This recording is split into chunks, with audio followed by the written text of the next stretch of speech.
Alright, here's what's coming off. You can see they look pretty cool. They got the green on them, but you can see this is skinny. This isn't actually a shock. It's just a spring with a rod up it to keep it moving in a linear line. This is actually, there's nothing in here. It's a fake piggyback reservoir. It does look cool, but it doesn't actually do anything. So we're going to be pulling these off.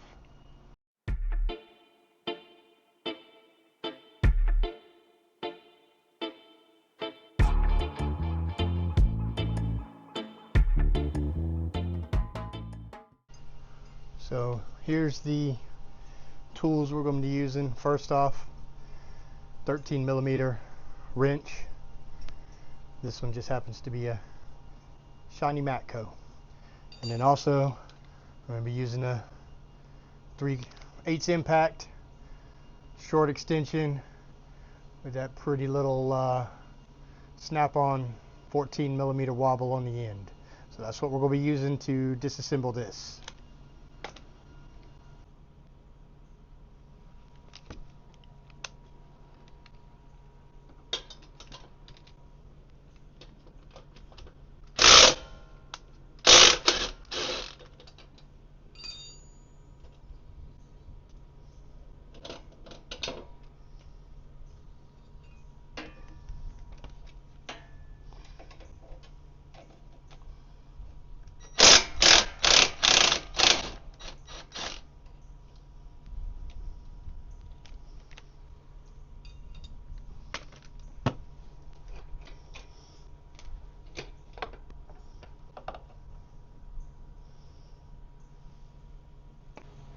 Alright, that one's out. Now we're going to go on to the installation on this side.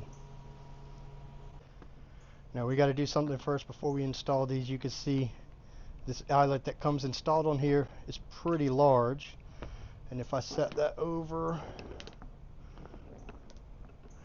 right here, you can see it's a big wobbly fit. And it would work. It wouldn't hurt anything. But it also comes with these smaller eyelets that you can see these are a much tighter fit.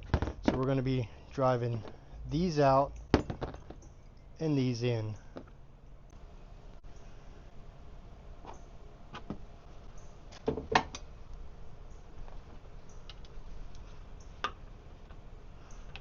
Put this right here.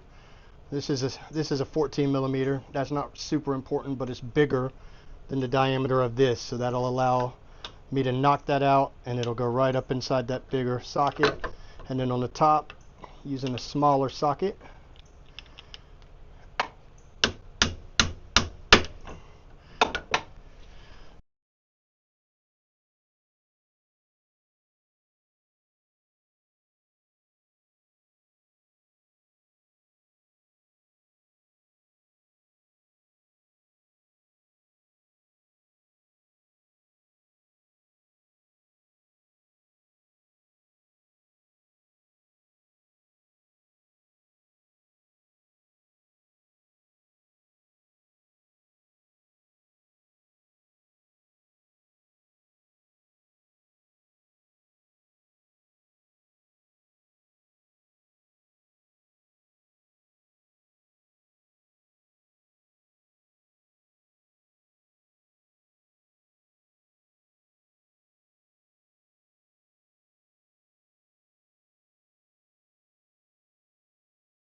perfect, and we are installed.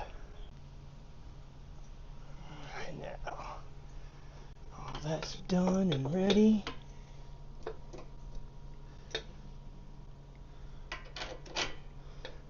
Oh, gotta get that bottom shackle in there too.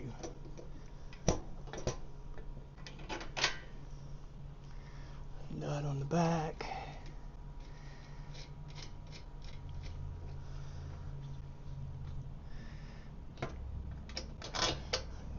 Go, nut on the bottom.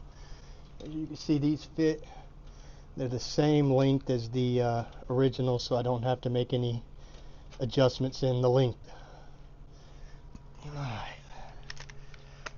I'll go get the impact going, tighten these up.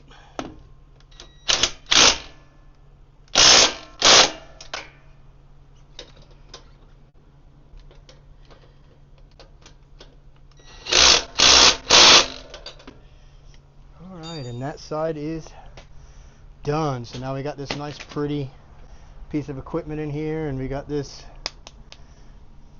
faux piggyback shock, although the springs are really pretty and green and they match everything.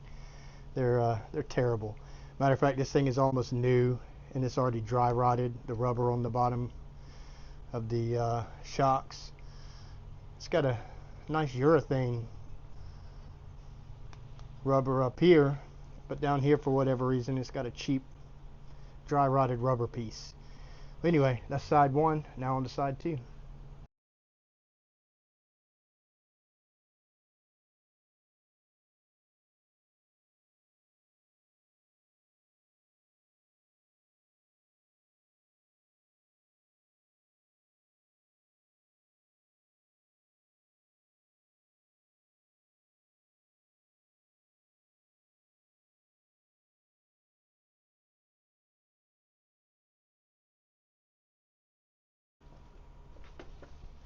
Alright, so we got the little pieces all knocked out and knocked back in again.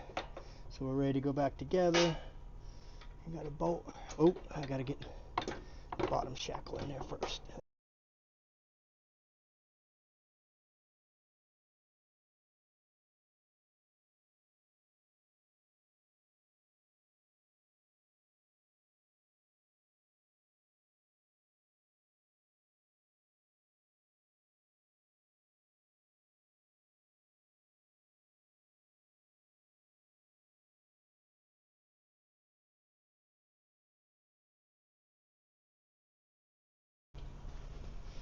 Alright, you can already see much smoother as I push down. Nice smooth action. The other stuff was stiff as a board. Alright, so that's the end of this little project. Pretty simple, not very expensive, pretty easy to do labor wise, but should make a huge difference on this particular quad, which was normally a chore to ride because it would beat your shoulders and upper body to death because it rode so firm in the front. So now we got these new fronts.